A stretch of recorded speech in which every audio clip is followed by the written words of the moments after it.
The Federal Reserve saying the current financial system might be bolstered by the creation of a central bank digital currency, but only one that works within the current network of private banks, rather than a CBDC that the Federal Reserve issues directly to consumers. The Fed releasing its long-awaited white paper on CBDCs Thursday. It did not commit to creating or not creating a digital dollar, but explained its questions and asked for public feedback. Joining us now to discuss is Minnesota U.S. Representative Tom Emmer. Welcome, Congressman, to the show. Anything surprising to you about this Fed report? What stuck out for you? Well, I think it's a little premature to start going into it in depth, but I will tell you that I was pleased. It appears that we have agreement with the Fed that the Fed should not turn itself into a retail bank. So at least there's that. But I've got some other thoughts. They're just not ready for prime time yet. I've been through it a couple times. Oh, we want to hear them.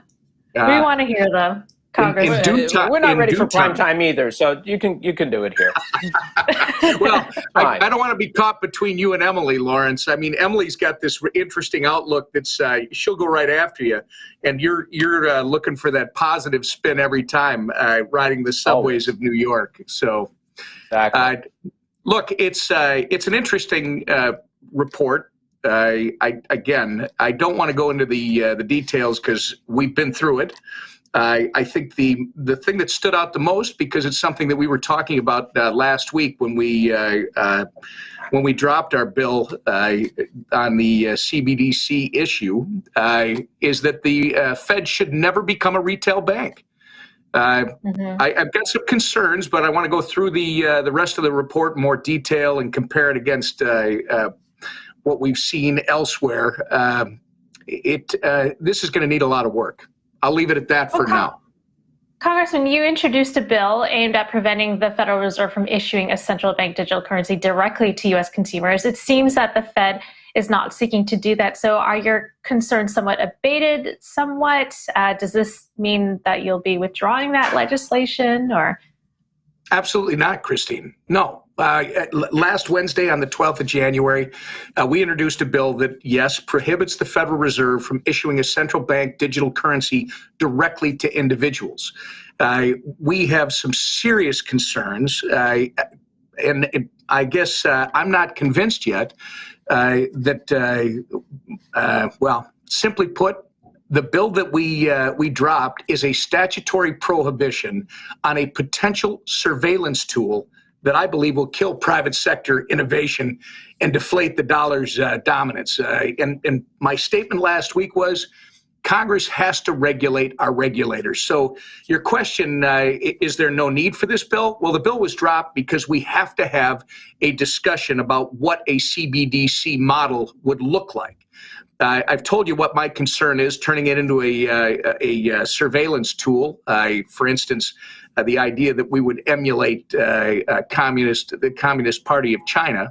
But that doesn't mean that there aren't some serious privacy concerns that we need to be concerned with, because if they're not going to be a retail bank, great. I agree. I'm good with that. But if you start to use the existing rails of our financial system, how are you different from a debit card, for instance? And by the way, if you're using those rails, what data do you believe you're going to be entitled to? I think we've got to, this is a very important debate, because as far as I know, the only comment I'll give you this morning beyond that is it does not appear to me that they are offering a open, permissionless, and private option. It has to emulate cash. And right now, I've got concerns. But we'll give you more as we get the details. Through the details. You know, something in the white paper, it said, very specifically, it spelled out, the Federal Reserve Act does not authorize direct Federal Reserve accounts for individuals, and such accounts would represent a significant expansion of the Federal Reserve's role in the financial system and the economy. So it sounds like they're on the same plate. They're kind of, they're looking at it the same way you are. in that they don't have the ability to issue this to the general public. And they've also spelled out concerns about what it would mean to the banking system in terms of getting capital in if they have a competing product. So is there a way for you to work with the Fed or to at least, be on this? I know you guys aren't necessarily big fans of each other, perhaps, but is there a way in which you guys can say, look, us, Lawrence? No, well, vice versa. In other words, I know you don't want total Fed control of the economy, and I'm sure, that gets in the way of their ability to take over everything.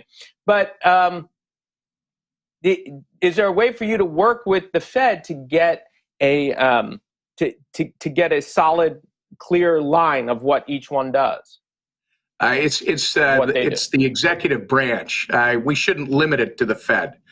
Remember, this bureaucracy was interested in collecting data, financial data on Americans' bank accounts with cumulative transactions of $600 or more. And frankly, they're doing it already on certain transactions involving Venmo, PayPal, I believe, and some other things. Lawrence, yes, we will always work with the executive branch, but there are some places that I don't think our federal government should ever go. Certainly, it's good to see that they acknowledge the law does not give the Federal Reserve that ability.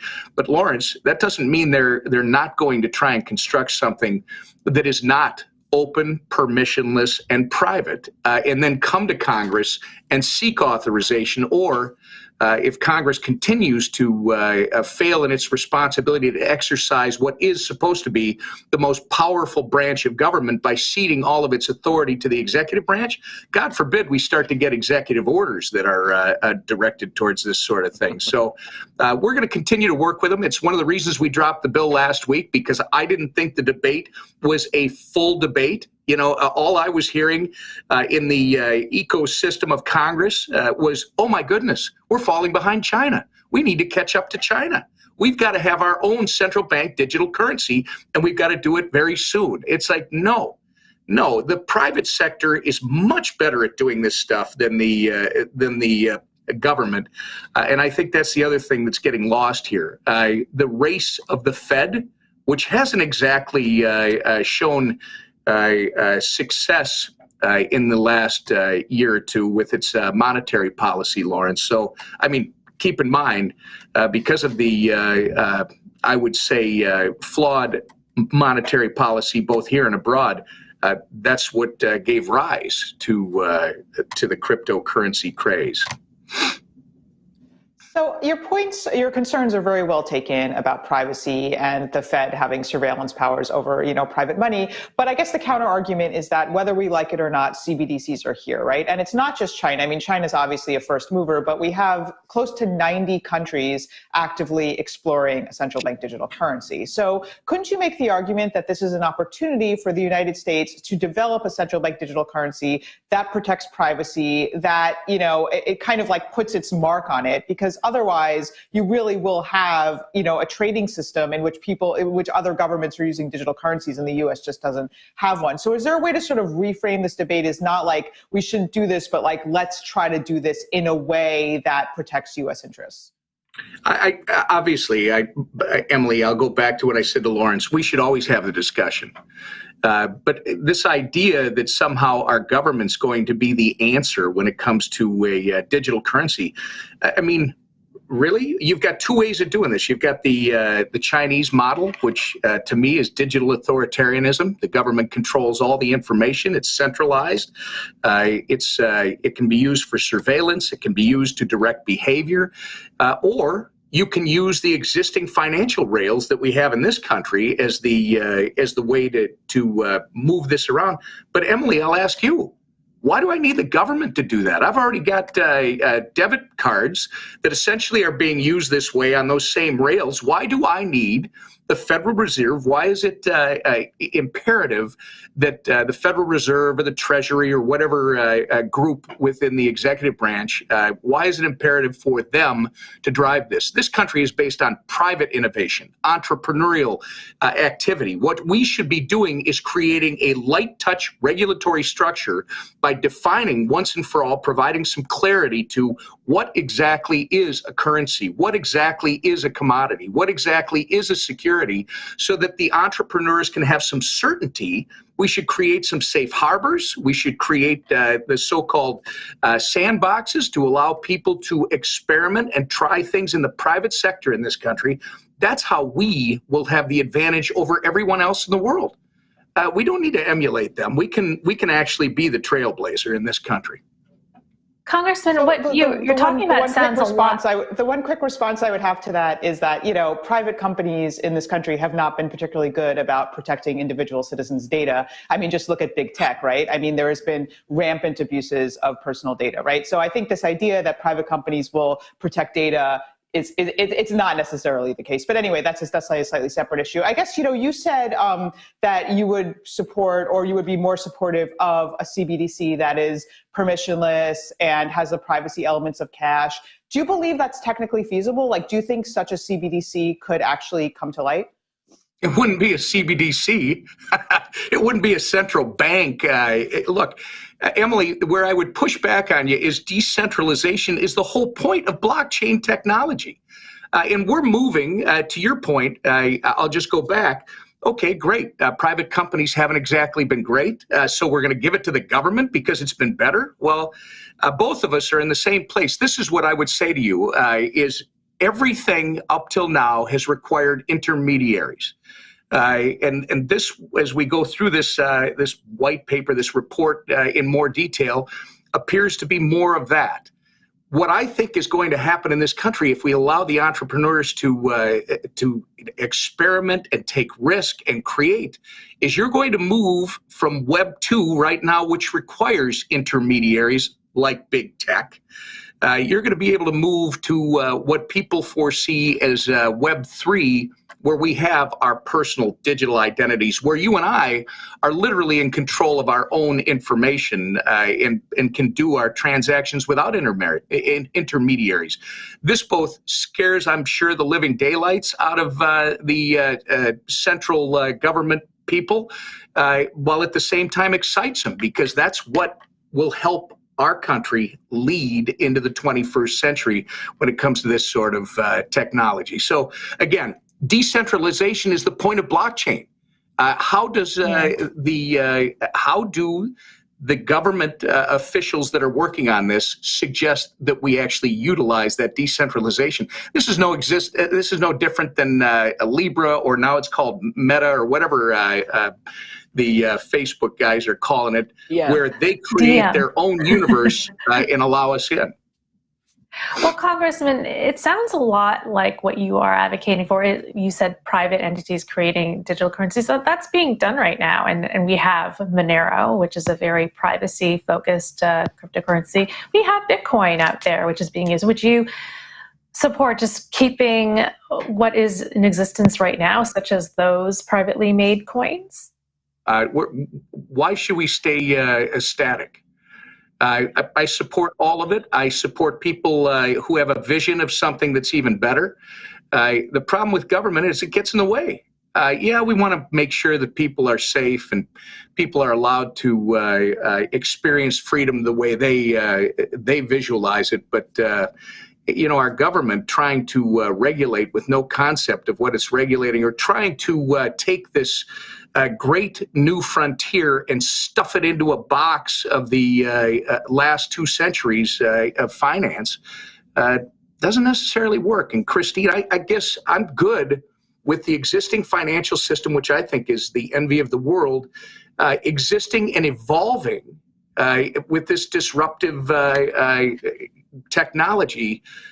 But the problem is we can't stop the disruptive technology. So we got to find a way that the government doesn't screw this up. And I think there's a place for government, but for goodness sakes, every time it seems to jump in too fast, too hard, it actually frustrates this sort of thing. And I've got entrepreneurs that are starting projects outside of this country. That's what we want to avoid. So why not just take it a step further and say, look, why don't we just ban CBDCs outright? Guys, this isn't going to work for us here. This isn't what the Fed should be doing, period. Even if it were allowed to, or even if you guys do it within your mandate, doesn't matter. It's not what you guys were created to do. Let the private system do it. Let stable coins exist, and buyer beware. Why not just go that extra step there and just ban it outright? Because I think this is worth the discussion, Lawrence. I mean, that's what I told you at the beginning when you were talking about would you rule out all these things? No. I think you have to keep an open mind. You have to have the conversation. Obviously, I've shared a perspective with you that is mine. And I'm going to tell all of you, certainly, if everybody would just agree with me, I think the world would be a better place, but that's not going to happen. Right? I mean, we have to have these discussions. We have to frame these debates. I'm going to learn a whole bunch of stuff by pushing back on this. And hopefully those that are on the other side of my perspective are going to learn from us. And together, hopefully we get to the place that we need to go, which is keep this entrepreneurial activity in this country, because I think it's the best place for this stuff to happen.